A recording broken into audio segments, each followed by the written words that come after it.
আমার প্ল্যান ছিল actually quantum physicist হওয়া।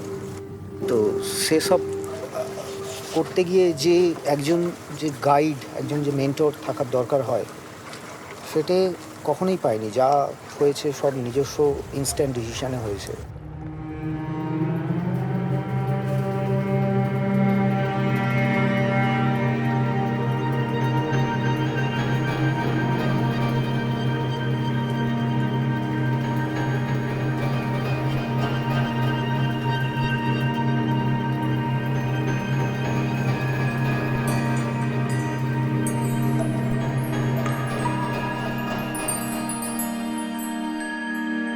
তো বেসিক যেটা করবে তোমরা, তোমাদের দেখাবো সেটা হলো এই মাটি দিয়ে আমরা একটা আধার বানাবো, স্পেস বানাবো।